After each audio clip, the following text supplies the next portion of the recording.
고맙습니다. 마술을 행하고 있었던, 마법을 행하고 있었던, 결국 구약적 사고에 기복적 사상에 매여 있었던 시몬이 그 마음의 생각이 쓴쓸개와 불의로 공동 결박되어져 있다라고 말씀하였습니다. 그러니까 뭐가 이렇게 똘똘 뭉쳐 있는 거예요. 마음에 풀어지지 않고. 그래서 뭉쳐서 꼬여 있는 마음이 주께로 돌아갈 때 그 마음에서 노임을 받게 될 줄로 믿습니다. 오늘이 바로 내 안에 무엇이 뭉쳐 있는가를 발견하고 그 뭉쳐 있는 마음이 주께로 돌아갈 수 있는 귀한 시간임을 여러분들이 기억해 내시기를 원합니다. 24절로 25절. 그러자 시몬이 판단을 마치고 말하되 너의 삶은 너에게서 초월하도록 하나님을 향하여 간구하되 너의 삶이 언급한 것이 어떻게든 나를 접하여 일어나지 않도록 하소서. 그런즉 실제로 주의 말씀을 통쾌히 증거하고 전하던 삶이 사마리아인 삶의 많은 고을에 복음 전파하고 예루살렘에 이르고자 되돌아갔다 그랬어요. 시몬에게 쓴 쓸개와 불의로 뭉쳐 있었다. 그 말을 들었죠, 시몬은. 그러니까 그 말씀을 듣고 이렇게 된 거예요.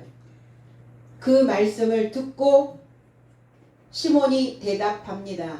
대답하여 이제 말하기 시작합니다. 자력으로 결정하다 이런 의미를 가지고 있어요. 아포크리노라고 하는 단어인데 무엇으로부터 분리되어져서 그 말을 하기 전에 자기 자신을 판결해 보는 겁니다. 그냥 단순하게 누군가 이야기하는 것에 답을 하는 것이 아니라 내가 이런 말을 해도 되는지 되지 아니하는지, 그리고 내가 가지고 있는 그 언어를 잘 분리해서 판단한 후에 바깥으로 내뱉는 겁니다. 골로새서 4장 6절에 너희 말을 항상 은혜 가운데서 소금으로 고르게 함같이 하라. 그리하면 각 사람에게 마땅히 대답할 것을 알리라. 제 해석은 너희 말은 항상 은혜 안에서 소금으로 맛을 내듯이 하되 어떻게든 너의 삶을 알도록 각자에게 대답함이 마땅하다 그랬어요. 소금으로 맛을 내서 대답하라는 거예요. 사람들이 이렇게 얘기하죠. 너는 왜 이렇게 싱거운 말을 해? 그 사람은 참 싱거워. 뭐가 싱겁다는 말입니까? 그 사람이 입 밖으로 내놓는 말이 싱겁다는 거예요. 그러니까 말이 싱거우면 사람들에게 먹히지 않죠. 싱거운 거 잘 먹지 않죠.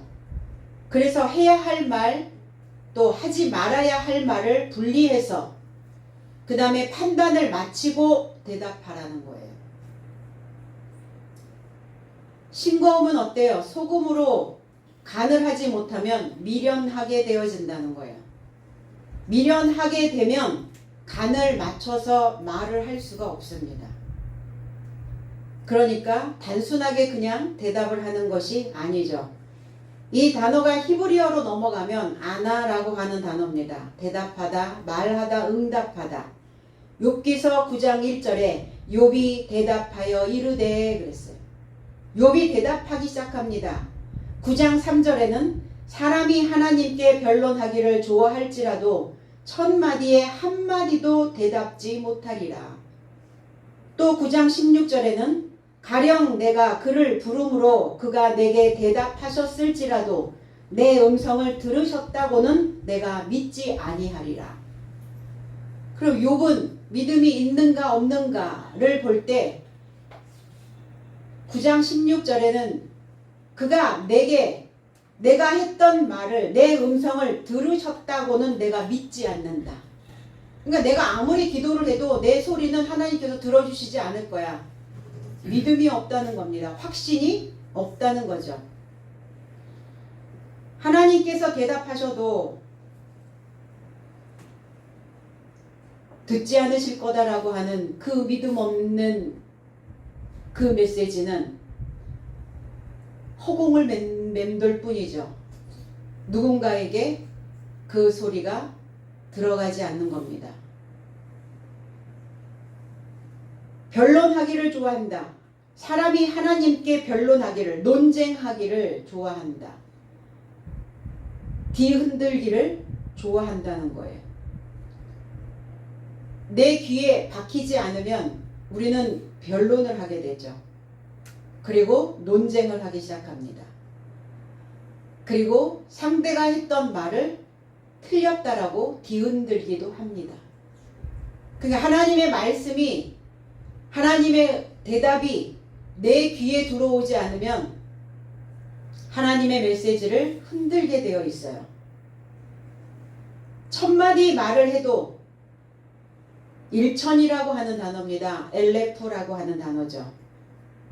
배워도 멍에를 매도 하나님과 내가 사귐이 있다 하는 것 같은 믿음이 있다 할지라도 그러나 한마디도 대답지 못하리라. 그러니까 배움은 헛것이 되고 하나님과 내가 멍에를 맺는데 균형이 잡히지 않는 신앙생활을 하고 있고 하나님과 나는 사귀고 있다라고 하나님의 이름은 부르고 있는데 하나님과 진정한 말씀 안에서의 사귐은 이루어지지 않고 그러니까 어때요? 한마디도 대답지 못하리라. 통일되지 못한다는 말이에요. 하나님의 생각과 나의 생각이 통일되지 못하고 한뜻이 되지 못하고 생각이 모아지지 않는다는 겁니다. 우리가 신앙생활을 하는 목적은 무엇이냐? 생각을 하나로 모으기 위함입니다. 내 바깥에 있는 생각과 내 안에 있는 생각이 충돌을 하면 어때요? 날마다 전쟁이죠. 날마다 전투를 하게 됩니다.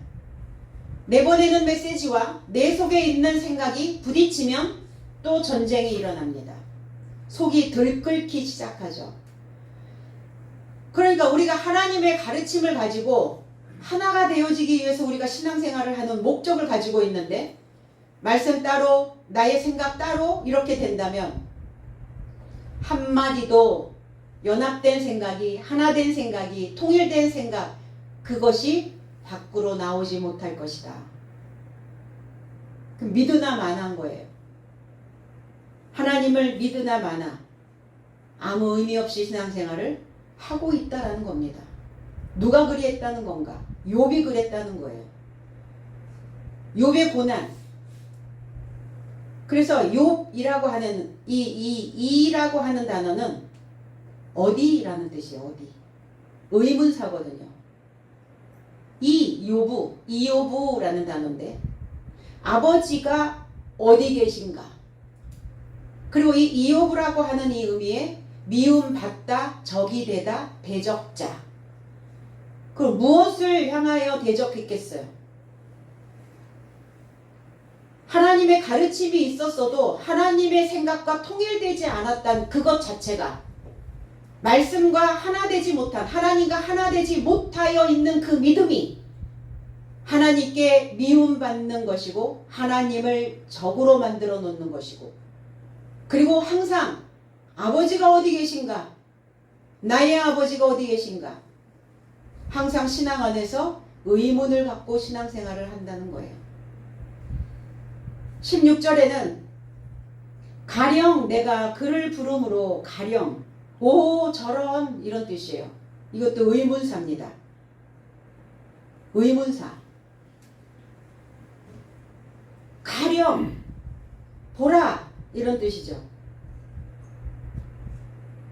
불렀다 할지라도 하나님을 초청했다 할지라도 초대했다 할지라도 내가 목소리로 소리쳐 부른다 할지라도 들으셨다고는 들으셨을까?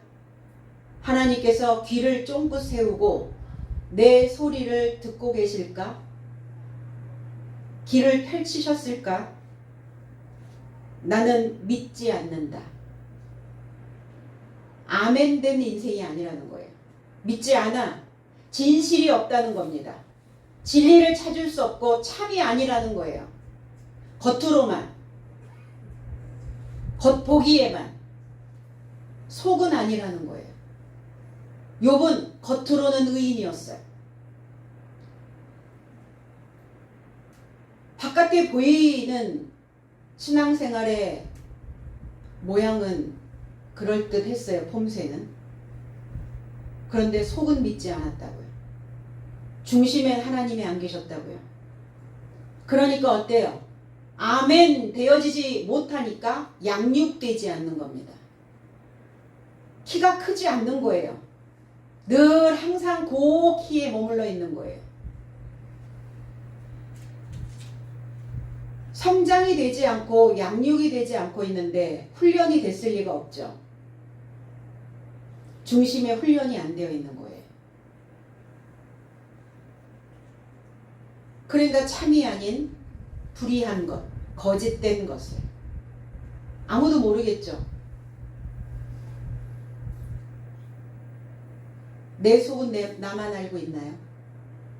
내 속은 하나님 아시죠? 그러니까 속에 있는 건 늘 덜컹덜컹 부글부글 끌어올라오기 때문에 겉으로 아무리 그렇게 폼새를 가지고 있어도 바깥으로 흘러나온다는 겁니다. 뭐에 의해서? 대답하는 거에 의해서. 그의 대답에 의해서. 그 대답에 간이 맞았는지 간이 맞지 아니하였는지 그 속을 맛보게 된다는 겁니다. 시몬은 자기 자신을 자칭 큰 자라 이렇게 얘기했어요. 사람들도 시몬을 큰 자라고 믿었습니다.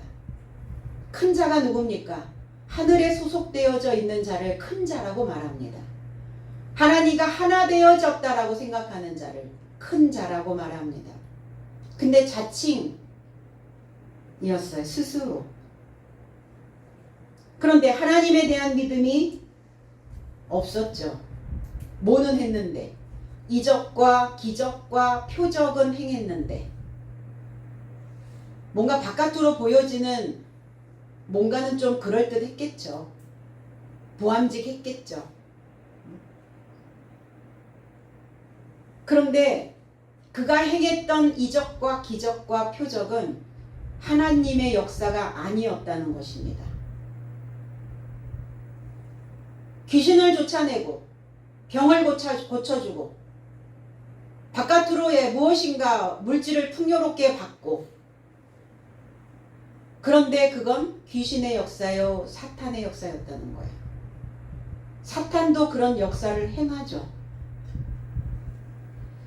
하나님의 역사가 아닌 사탄의 역사를 믿고 있었다는 겁니다. 욥과 같은 자예요. 오늘 이 마법사 큰 자라고 생각했던 자칭 의인이라고 생각하고 있었던 시몬이나 자칭 의인으로 생각하고 있었던 욥이나 같습니다. 하나님을 소리쳐 불러도 귀를 기울여 들으셨다는 것을 믿지 않았다는 거예요. 시몬도 내가 하나님께 간구하고 기도하여도 내 기도는 들어주시지 않으실 거다라고 그렇게 믿고 있었다는 겁니다.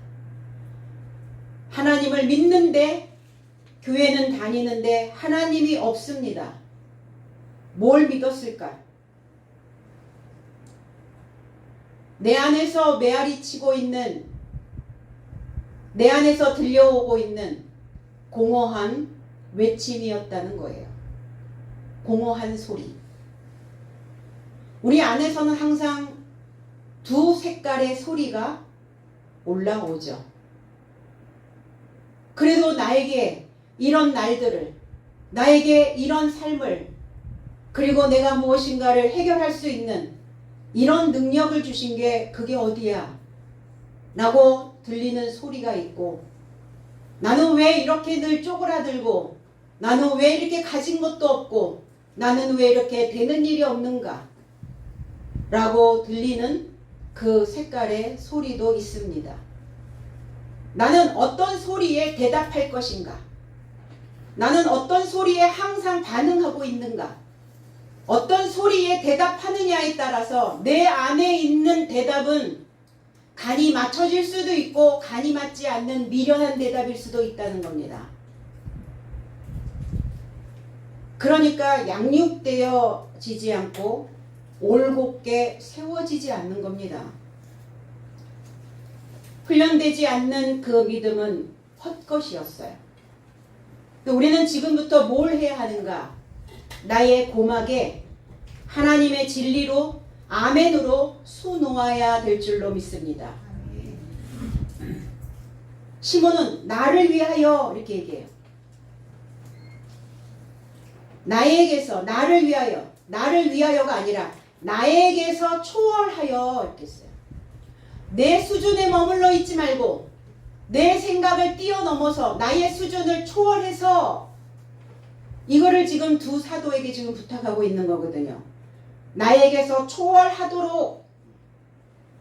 그럼 초월하지 못한 인생은 시몬은 어떤 상태에 있는가? 초월하지 못하여 있는 나의 수준. 내 머물러 있는 자는 어떤 자인가? 끝마치지 못한 과제를 붙잡고 있는 거예요.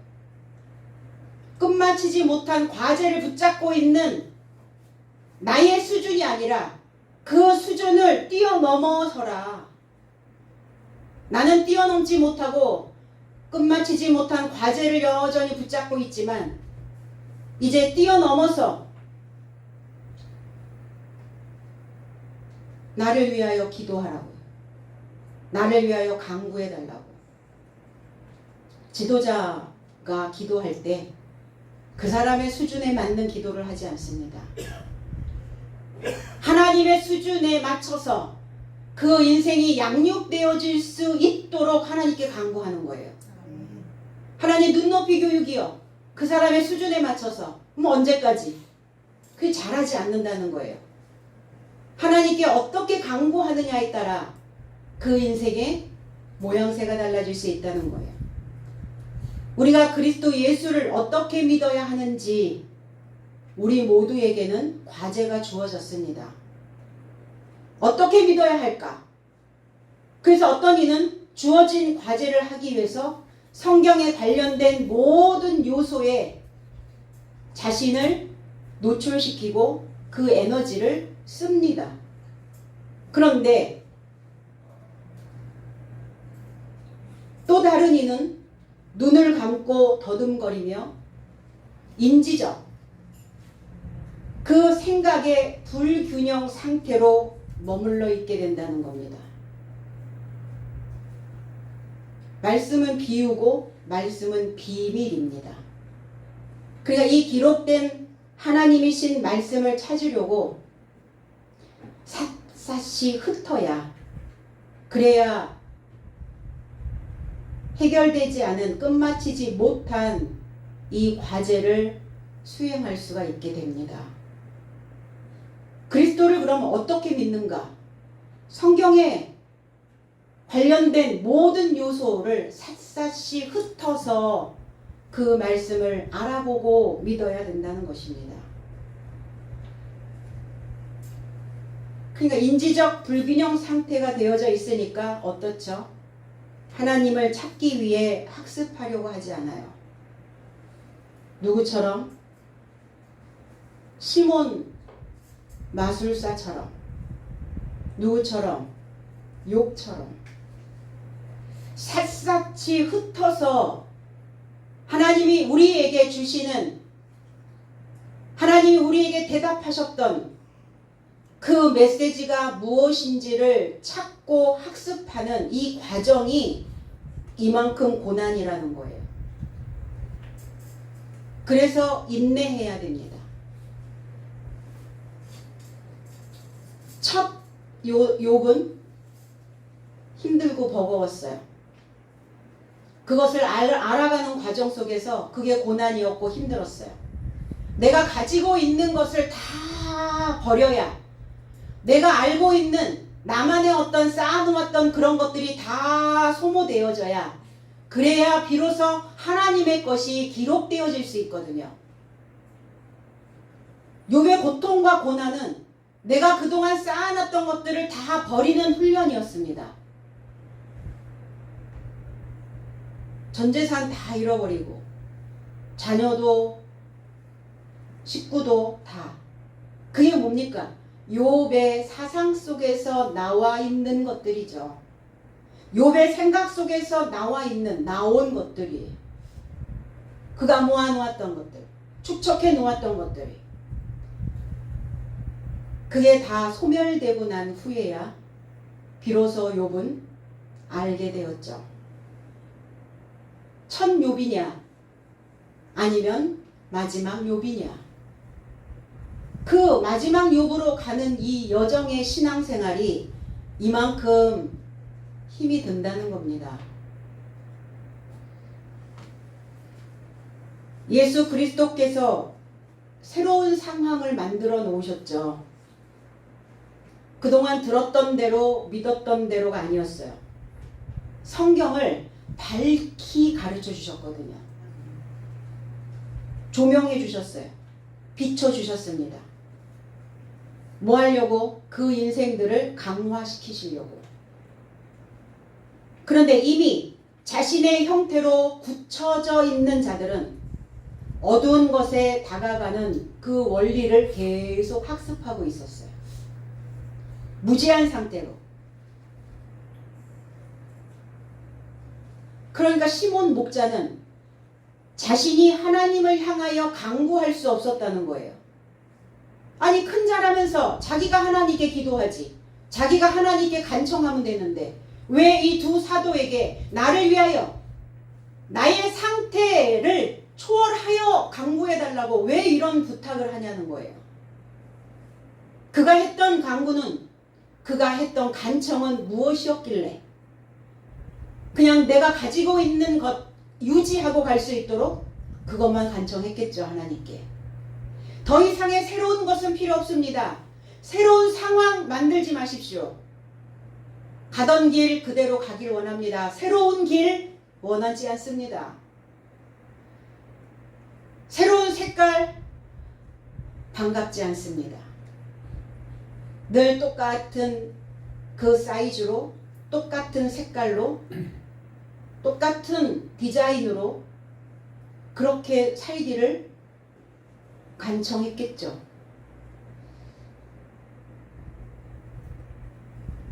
그러니까 시몬 목자는 자신이 하나님을 향하여 간구할 수 없다라는 자기 속의 분수가 무엇인지를 알게 된 거예요. 분수를 알아야 된다. 분수가 뭡니까? 올라갔다 내려왔다 하는 물 아닙니까? 몇 분의 몇, 그것도 분수이기도 하죠. 자신의 처지, 자신의 상태를 아는 것을 분수라고도 합니다. 분수를 아는 것은 내 안에 있는 물을 아는 거예요. 내가 가지고 있는 숫자가 높은 수인지 낮은 수인지를 아는 것을 분수를 안다고 이렇게 표현합니다. 내면에 고여있는 물이 하나님을 알지 못하는 실패한 염소와 같은 신앙, 그것을 시몬은 알아본 거예요. 나는 하나님께 간청할 수 없는 자임을 알아본 겁니다.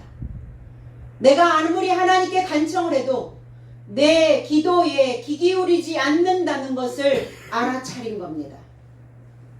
왜요? 성령이 없으니까. 거룩한 영이 없으니까. 쓴쓸개로 악독하여 있으니까.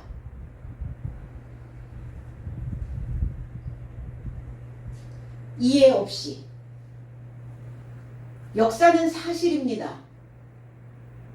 그러나 그 역사에 대한 것을 이해 없이 그 사실이나 어떤 규칙만을 암기만 한다면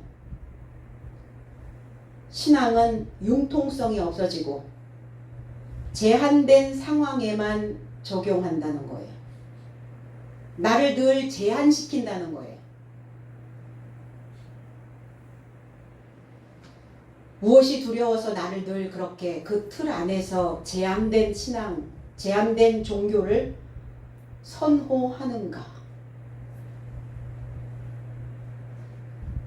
그동안 말씀을 이해하지 않고 암기만 해왔다는 거예요. 암기. 말씀을 이해하지 않고서도 나는 하나님을 믿는다는 것으로 생각을 했다는 거죠. 성경을 나는 암기하고 있었으니까, 역사를 이해하고 있었으니까, 성경에 기록된 대로 규칙만을 암송하고 있었기 때문에 내가 하나님을 믿고 있다라고 착각하고 있었던 거예요. 과연 믿었을까 하나님을. 그래서 전통적으로 믿어왔던 이 신앙이 실제로는 하나님을 이해하려는 생산적 사고를 방해한다는 겁니다. 뭔가 창출해내야 되잖아요. 새로운 사고를 만들어낼 수 있도록 저와 여러분들의 삶 속에서 생산적인 사고를 내놔야 되는데 사실적인 것, 전통적인 것 이런 것들이 하나님을 이해하려고 하지 않는다는 겁니다. 학교에서 가르치는 선생이 학교를 떠나면서 학생들에게 이런 질문을 던집니다. 자, 말의 털은 몇 개일까? 이렇게 선생이 질문을 던졌더니 9살 먹은 소년이 손을 번쩍 드는 거예요. 357만 1962개요. 라고 대답을 했어요. 그랬더니 거기에 있는 선생을 포함한 거기에 있는 모든 사람들이 모두가 놀라면서 어떻게 알았어? 이렇게 묻는 거예요. 그러니까 이 9살 먹은 소년은 이렇게 얘기했죠. 만약 내 말을 믿지 못하겠으면 직접 가서 세어보세요. 라고 말을 했답니다. 누군가 말의 털이 357만 1962개요. 성경이 그러그러합니다. 357만 1962개입니다. 이렇게 전통적으로 내려오는 것들을 우리는 그냥 근거 없이 믿고 있지는 않는가? 우리는 말의 털을 직접 세어서 그것을 믿을 수는 없죠. 그러나 성경에 기록되어져 있는 이 단어 하나하나의 털은 그 안에 담겨져 있는 의미와 그 안에 담겨져 있는 내용과 그 안에 담겨져 있는 뜻을 가지고 있다는 겁니다.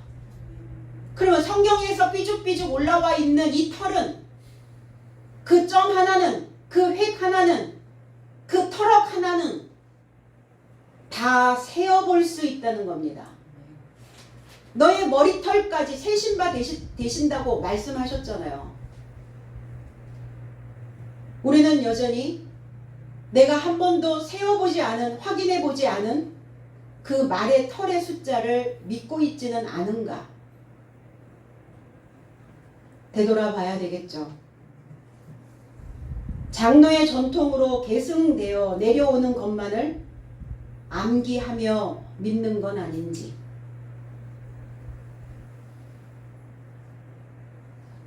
그래서 성령은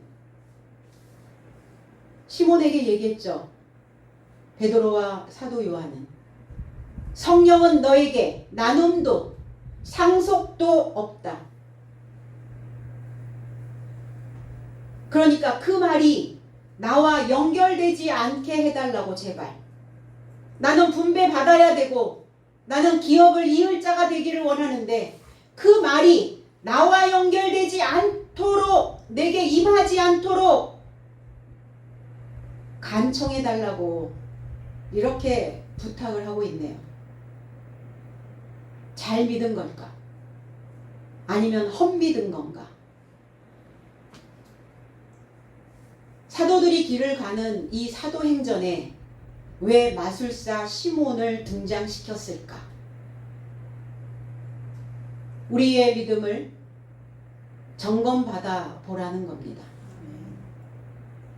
야고보서 5장 1절로 2절에 들으라 부한자들아 너희에게 임할 고생을 인하여 울고 통곡하라. 너희 재물은 썩었고 너희 옷은 좀 먹었으며 그랬어요. 제 해석은 이제 부요한 삶이여 오라. 임박한 너의 비참한 삶과 연관하여 부르짖어 울라. 너의 삶의 부요함은 썩었고 너의 옷의 삶도 좀 먹은 상태가 되었도다. 생명이 없는 것, 이해되지 않은 것, 말씀에 깨달음이 없는 것, 그 의미가 찾아지지 않은 것, 그것은 썩고 좀 먹은 상태라는 거예요. 그건 썩고 좀을 먹습니다. 전통적으로 믿고 있다면 부유한 자이겠죠. 왜? 계승했으니까. 계승되어져서 내려왔으니까 얼마나 많은 부피가 계승되어 내려왔겠어요. 부유한 자라는 겁니다. 그리스도 안에 있는 새로운 창조물이라면 우리의 모든 사고가 새 것이 되어야 합니다. 그러니까 사고 바꾸기가, 생각 바꾸기가 어렵죠. 그러나 말씀 안으로 들어가면 쉬워져요. 내 생각 안에서 복닥거리니까 잘 안 바뀌는 거예요. 그럼 말씀 안으로 들어가야죠. 진리 안으로, 참된 것 안으로 들어가시면 그게 키워서 해결되지 않은 것들이 열려지게 된다는 겁니다. 새로운 물이 들어가야, 공기가 통해야 새로워질 수 있습니다. 두 사도가 그랬어요. 25절에 두 사도가 아니라 그들이, 인칭 대명사를 썼어요. 호라고 하는 그들이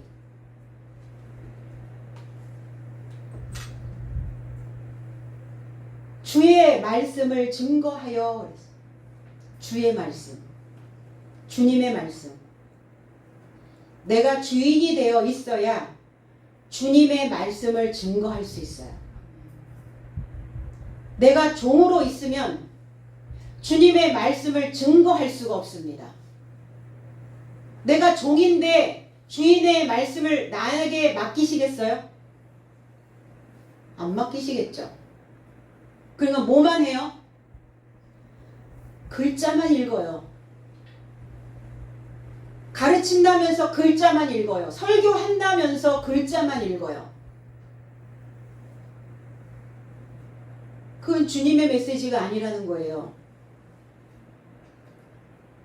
요한복음 15장 15절에 이제부터는 너희를 종이라 하지 아니하리니 종은 주인이 하는 것을 알지 못함이니라.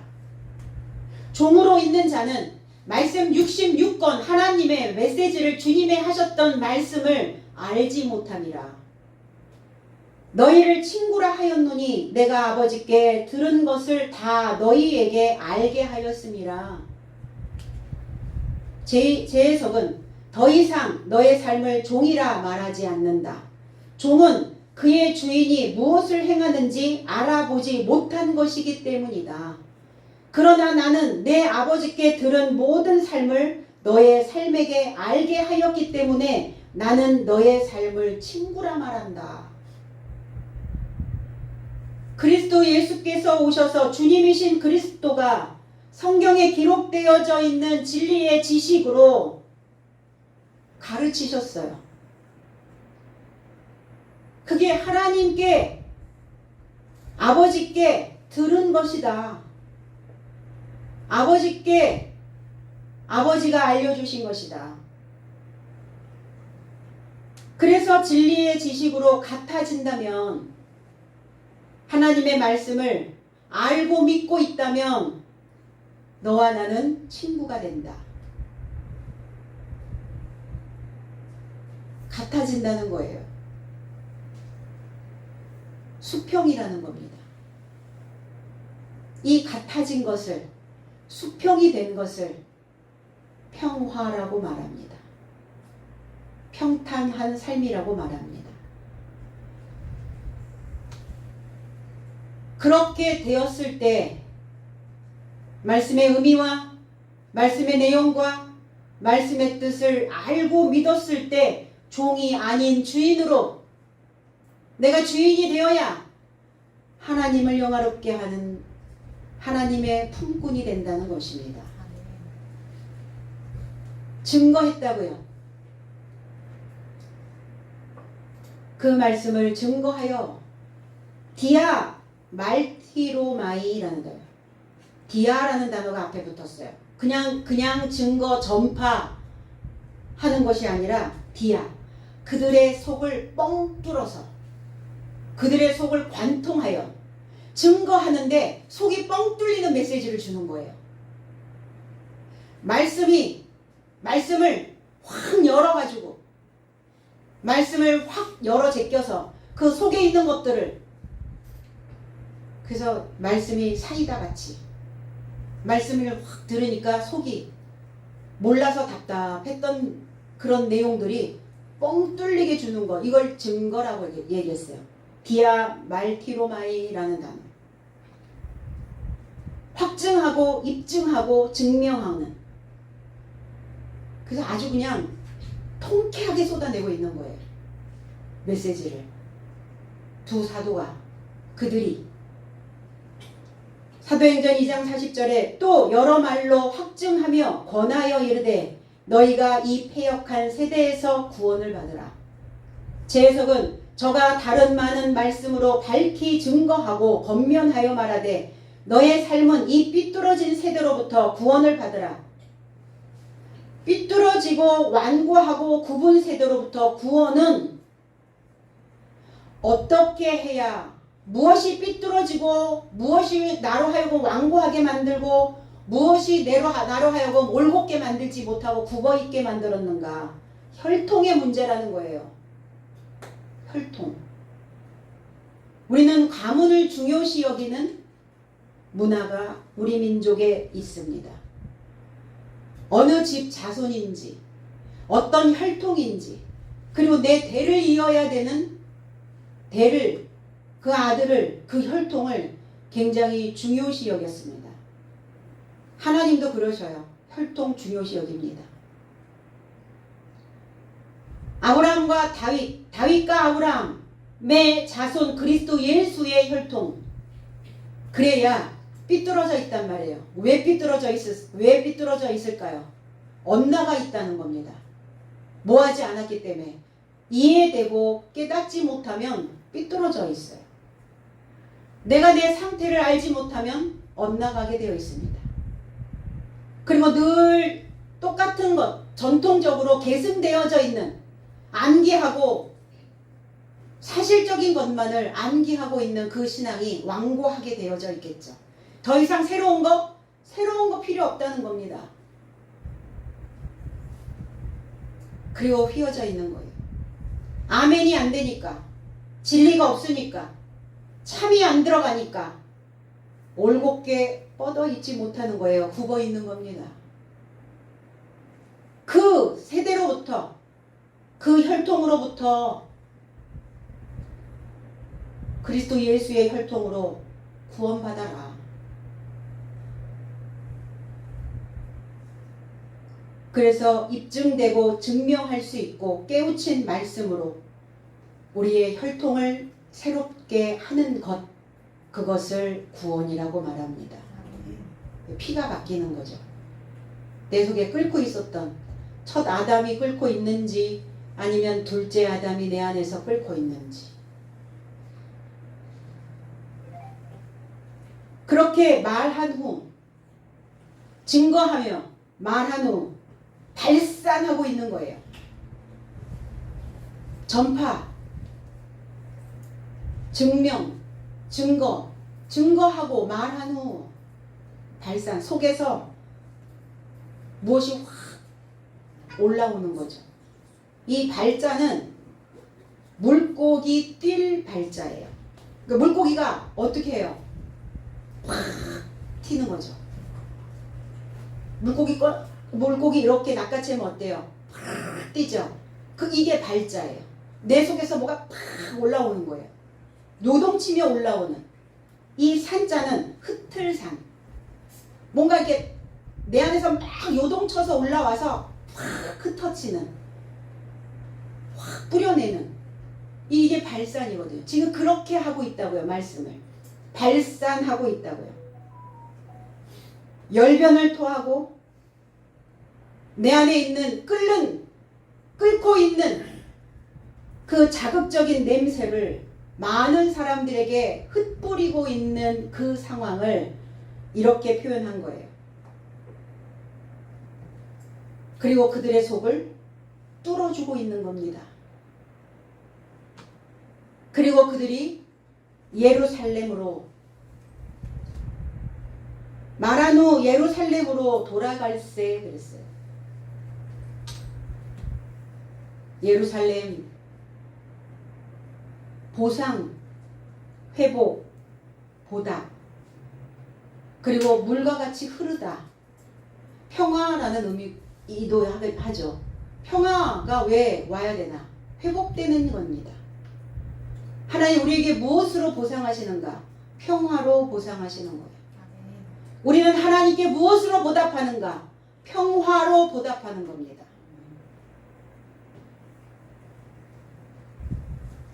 그래서 이 보답하고자 하는 이 가르침으로 물과 같이 흐르다, 이게 예루살렘이라는 뜻이에요.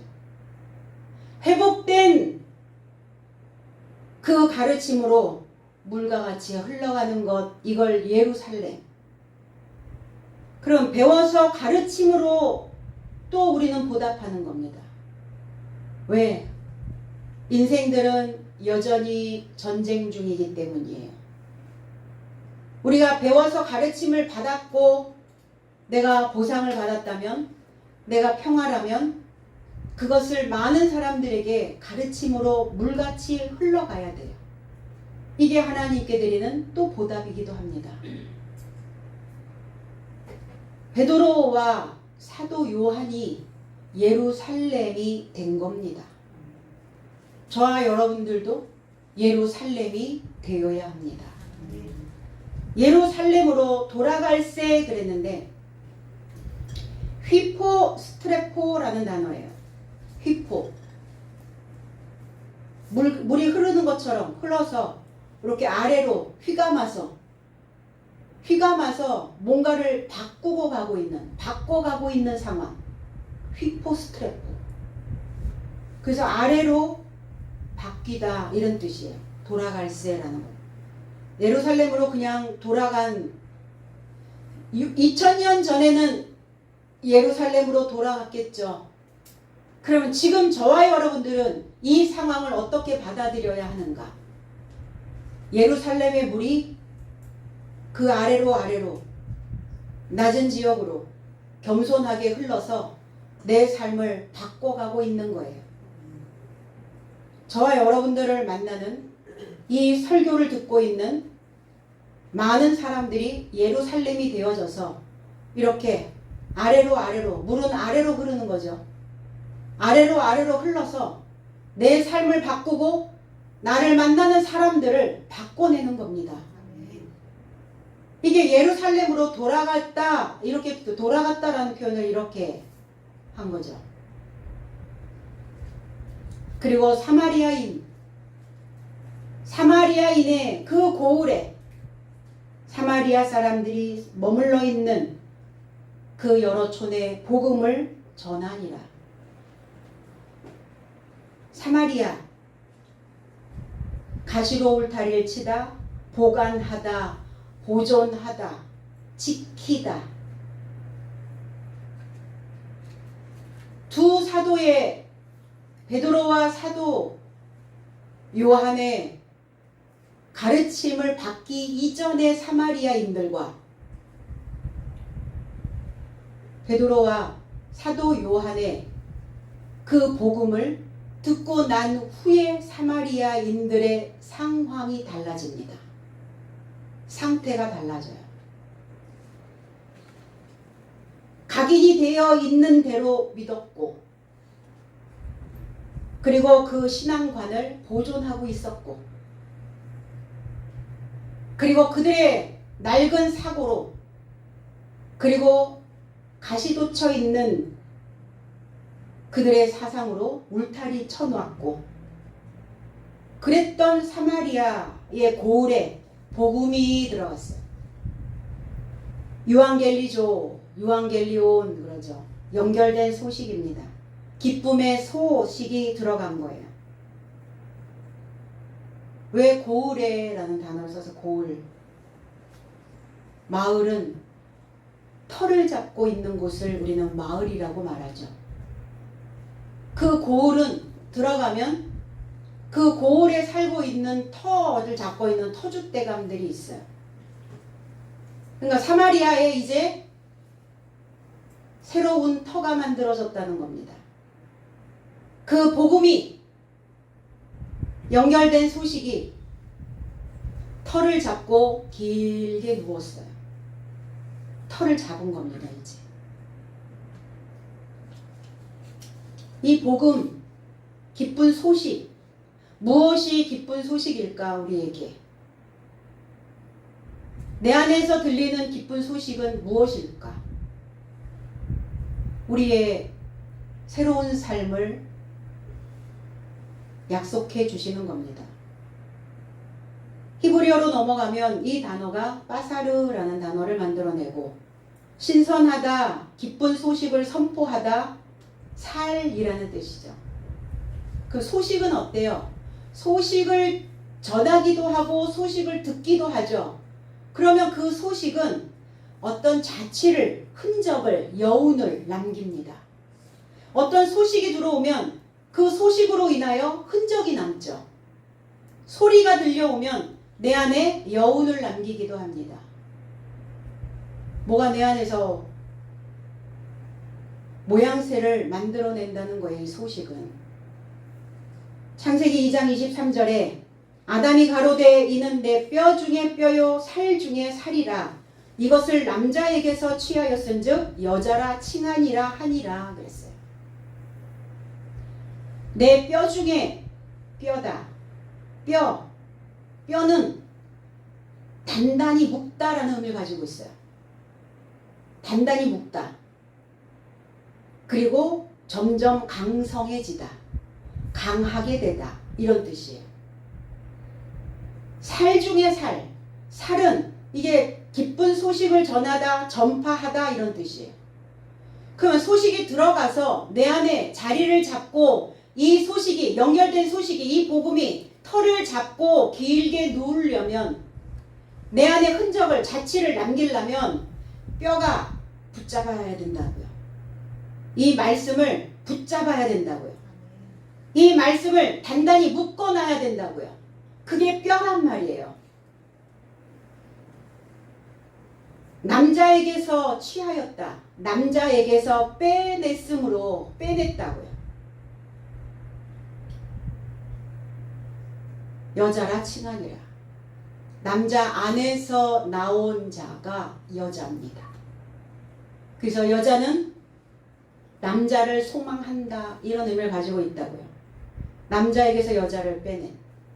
그러면 그리스도 예수가 남편으로 오셨죠. 그리스도 예수로 오신, 남편으로 오신 그리스도의 그 복음을, 기름 부음의 지식을 뼈로 단단히 묶어놔야 됩니다.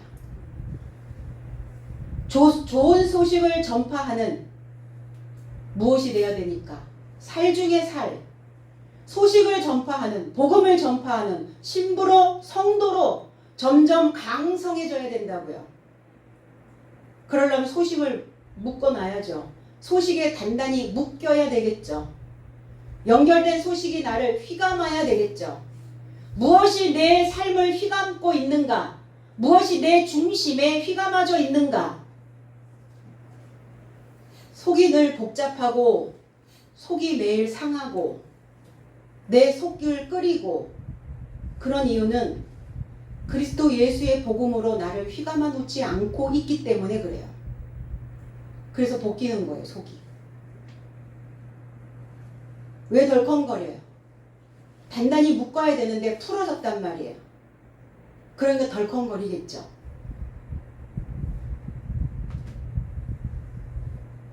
그럼 나는 지금까지 무엇을 내 안에 가두어 놓고, 내 안에 무엇을 가라앉혀 놓고, 내 안에 어떠한 소식을 내가 단단히 붙잡고 살며 믿어왔는가?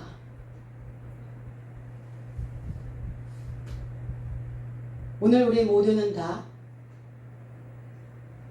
복음을 듣고 연결된 소식으로 내 중심을 단단히 동여맨 하나님의 신부로, 하나님의 아내로 이제 평탄한 안정된 그 삶을 살아야 될 줄로 믿습니다.